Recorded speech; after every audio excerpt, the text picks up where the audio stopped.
Investigation into Charlie Kirk's death. Special report. I'm Tony Dokoupil in New York. We are coming on your air because we are about to get an update on something many people are paying attention to: the investigation into the murder, the assassination of Charlie Kirk, that highly influential conservative activist who was gunned down yesterday while he was at an event, holding an event at Utah Valley University. Thousands in attendance. Now, as far as we know, the person who shot him is still at large, but we are hoping to learn more right now. It is about 7:14 a.m. in Utah, very early for a press conference. This could be substantial, so let's listen in. Participating in a student-sponsored event with Turning Point USA. Charlie was shot at that event. He was transported to a local hospital where he later passed. Last night, his body was moved to the state office of the medical examiner. We will continue to facilitate movements to get him home today and with his family. Yesterday, during the investigative process, we located a couple of persons of interest. We interviewed those individuals, and after releasing them and after clearing them of being suspects, they face scrutiny. They face threats. We asked the public to be patient with the investigative process. These individuals were not suspects. They were people of interest. We ask that you do not impose into those people and that investigative process. They don't deserve that harassment for being subject to that. I'd like to thank all the investigators that are involved in this. They have worked around the clock. All day yesterday, through the night last night, investigators from the State Bureau of Investigations, from county, from city agencies, the university, our federal partners with the FBI, the ATF, and many others. Those are just a few of the people that we have involved in this. I'd like to thank all of them for their strong work. Through all that work last night, we were able to make a few breakthroughs. We were able to track the movements of the shooter. Starting at 11:52 a.m., this subject arrived on campus, shortly away from campus. We have tracked his movements onto the campus, through the stairwells, up to the roof, across the roof to a shooting location. After the shooting, we were able to track his movements as he moved to the other side of the building, jumped off of the building, and fled off of the campus and into a neighborhood. Our investigators have worked through those neighborhoods, contacting anybody they can with doorbell cameras, witnesses, and have thoroughly worked through those communities, trying to identify any leads. We do have good video footage of this individual. We are not going to release that at this time. We are working through some technologies and some ways to identify this individual. If we are unsuccessful, we will reach out to you as the media and we will push that publicly to help us identify them. But we are confident in our abilities right now, and we would like to move forward in a manner that keeps everyone safe and moves this process appropriately. Last night I communicated with Erica. The family's devastated. As a commissioner of public safety, as a father, as a husband, I can only imagine what that family's going through.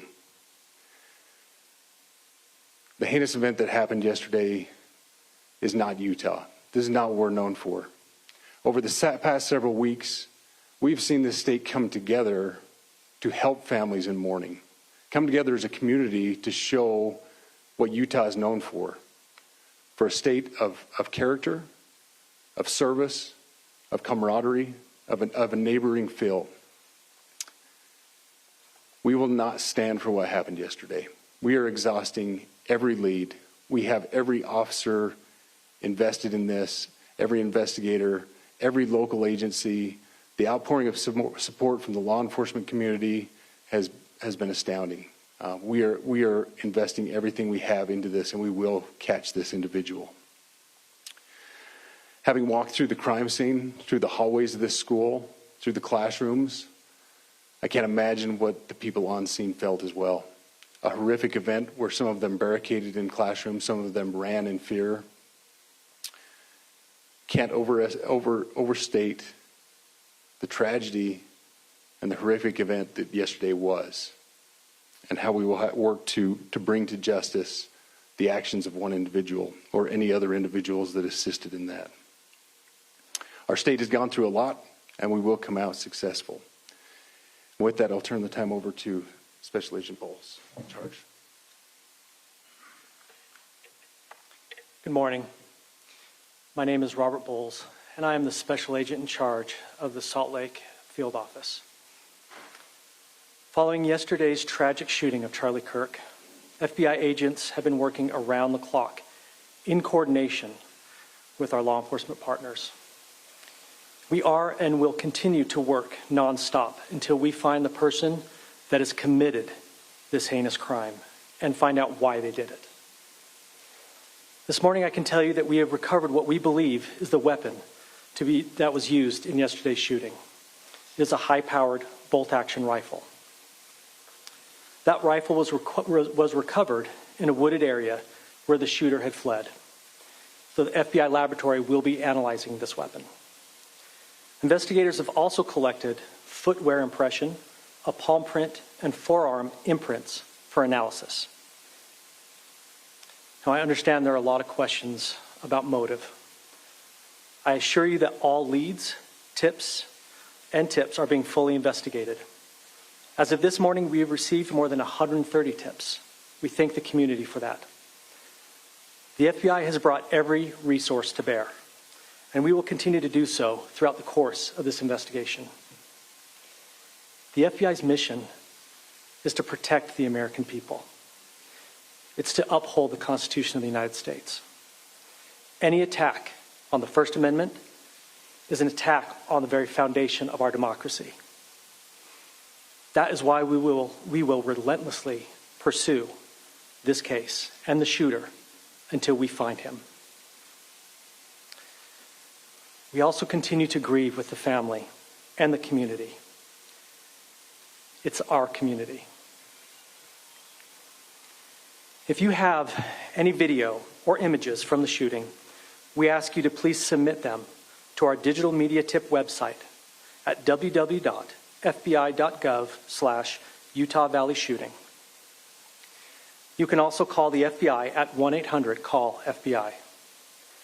We truly rely on the public's help in these types of cases, and no tip is too small or insignificant. Thank you.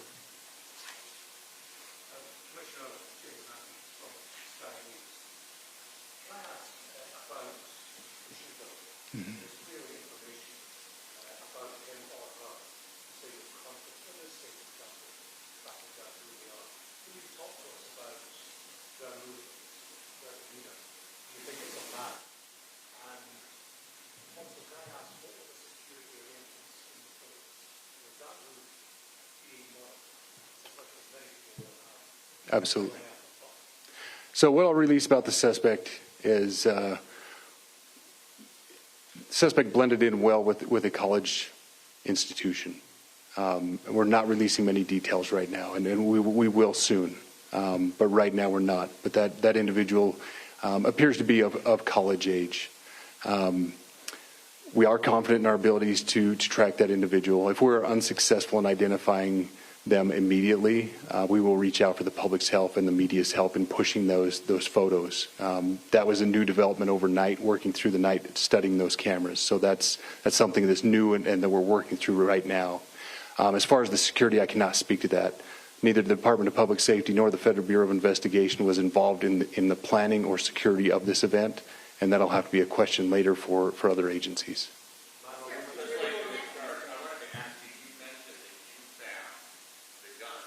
Suspect could be hiding in the woods, and is that suspect possibly still in this area? So that's a good question, and it's a question that goes to the safety of the community, right? No, not in those woods. We've walked through those woods and secured it. As to the community, I can tell you that this was a targeted event. We don't believe that the community is at risk.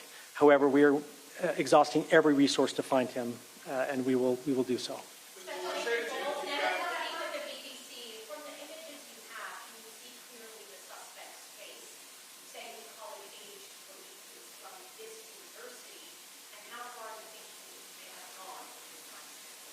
So I can't comment specifically on his face or any details such as that, as it's continuing to be a part of the investigation, and again, we'll release that shortly.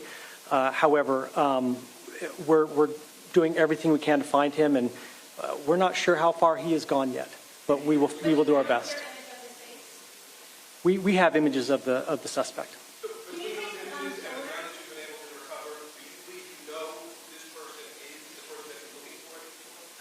Again, as part of the investigation, we're not releasing any details such as that right now.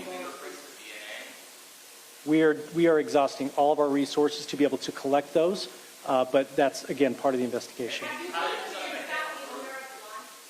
Excuse me? We are working on that, but again, part of the investigation that I can't release.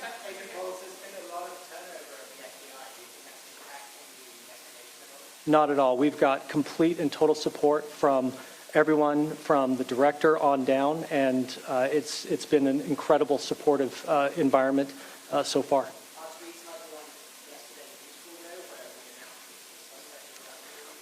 All I can say is that we're working the investigation the best we have with the environment we're given. So thank you.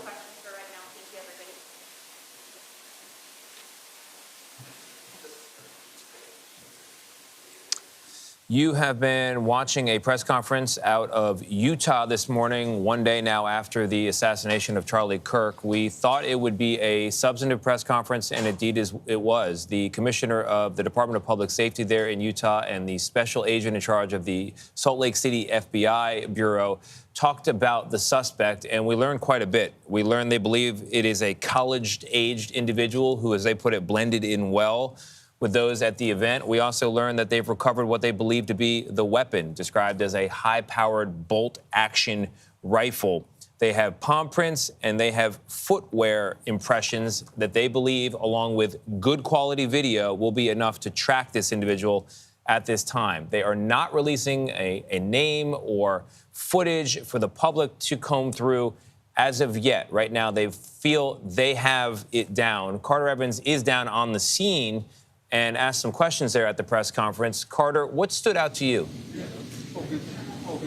Well, you know, they seem pretty confident that they have an idea of this individual that they're looking for. And as the special agent in charge was walking away here, I mentioned that he said the word he many times, and he did confirm that the subject that they are looking for is a male. As you mentioned, they found that rifle in the woods. I asked if they thought he might still be in the area. They said they searched that wooded area and they were able to clear it. The one thing that they did point out is that they were able to track his movements from very early on, from the time he entered campus to the time he entered the building, went up the stairs, got on the roof. The shooting occurred, and then they see him jumping down from the building to another building, and then escaping off into a neighborhood. They went into that neighborhood also to gather more video from Ring cameras and such. They are not sharing that video with us, as you mentioned, and they will not get into details exactly what that video shows. Did they get a good look at this individual's face? That is unclear. That's a question they would not answer. I did ask them if they were able to get any fingerprints or DNA off the gun, perhaps, and that is something that they are working on right now. He said they spoke with the family, and they are absolutely devastated, as you can imagine. And he also mentioned how scary this was for students, and I noticed that when we were walking into the hall here today. There are chairs still scattered all over, backpacks on the ground. He said many people have barricaded themselves in the classrooms, terrified for their lives. Understandably so. Carter, thank you very much for your coverage there. Let's bring in our justice correspondent, Scott McFarland, who's also been following this. Scott, it was notable to me that they said they have good quality footage of this individual, and they're bringing technologies to bear in order to try to identify who it was. What stood out to you from that press conference? Tony, I've been messaging some law enforcement sources about that detail. They have good video, but they don't want to share it. What does that mean? A couple different takeaways here. That is an indication of confidence. Carter says those law enforcement leaders seem competent. They sure do. If they don't want the public's help to look at imagery to help identify somebody, they may think they're close. But also, in this new era of citizen sleuths putting out images of people and having people misidentified by the public, that can go far. That can metastasize and cause trouble for people misidentified. And you heard them at the beginning of that news conference say There's been threats against or hassling of the people who were detained briefly yesterday and released for having no connection to the shooting. They don't want that to happen, too. A couple other notes that I underscored here.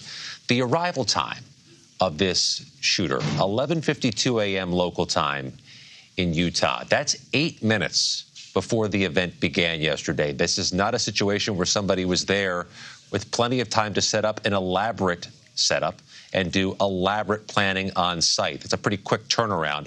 And they say no danger to the public. Tony, an indication this is very much a targeted political assassination. Certainly seems that way. Scott, thank you very much. Appreciate it. Our coverage of this murder investigation will continue on our streaming channel, CBS News 24/7, and you can also find more on your local news and tonight on the CBS Evening News. Many of you will now return to CBS Mornings already in progress. This has been a CBS News Special Report. I'm Tony Dokoupil in New York.